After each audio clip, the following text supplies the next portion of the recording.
everyone, it's Sarah back again with one more installment of my vlog for the summer, and it's all about ways that you can be practicing faith at home throughout the summertime in ways that will refresh you, will encourage you, will make you a parent who is able to lead your children to follow Jesus, love God, and love others.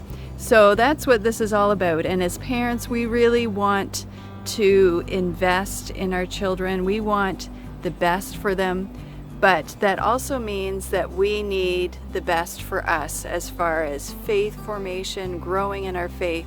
And as we grow, then that spills over into our families as well, and our children kind of catch it. They see it. They see something real happening in us, and they want to be a part of that as well. So last week I talked about two practices that were probably a little surprising, that are really about how can we grow and depend on God more and more, so that we're not turning to others as a parent or a spouse, looking for others to fill all of those needs, because God is really the only one who can fill those really, really deep needs that we have. So the practices of solitude and silence were two that I suggested were ways that you could be just starting in even little ways each and every day to start getting that practice and developing that relationship with God.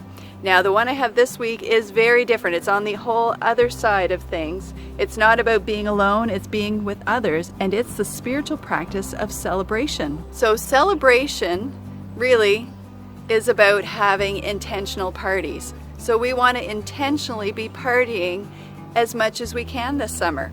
How does that sound? Does that sound like a fun summer plan? Well, the neat thing about this discipline is that we are being intentional about finding things that bring us gladness, that bring delight, that we can invite others into that delight. And what we're really doing is recognizing that God delights in us, that He delights in our family, in our friends. He delights in us coming together and celebrating. And it spills over into joy, into worshiping Him, into thankfulness. So it's taking parties and giving them a really intentional twist. And I'm taking some of this from a great book. Now this is it's a very readable book, but it's on spiritual disciplines by Adele Calhoun, and she just breaks it down into some really great ways how we can do this. And she talks about this practice of celebration as one that enlarges our capacity to enjoy and serve God. So I love that idea. And I have to admit, I'm an introvert, so I have kind of a limited amount of time in the day that I want to be around a lot of people. I love to be with people. I love my friends and relationships, but my energy levels just go down and down and down as I spend more and more time with others. So if you're in my shoes, if you're also an introvert, this is still a practice that you can be having. And for those of you who are extroverts, maybe this is just going to tap in and ramp up your summer in a wonderful way. Another area is some of us may naturally not do much for celebration. Maybe there's birthdays or things and we do the obligatory thing. But this is a way to actually tap into something that you might be lacking, and that is purposefully taking joy in others and taking joy in God. So it could be a challenge for you depending on where you're at. But I do want to challenge you to make celebration a part of your summer family rhythm. So here's some ideas that I have for you. We may have some kind of natural ways throughout the summer that we're going to be celebrating. There's some holidays, there's some maybe family celebrations or birthdays or other events. Take those times, those natural ones, and maybe take it up a level. If you're not one who usually really makes a big deal of things, see how you can make it just a little bit more of a deal, but ask God about that. God, how can I make this a great celebration?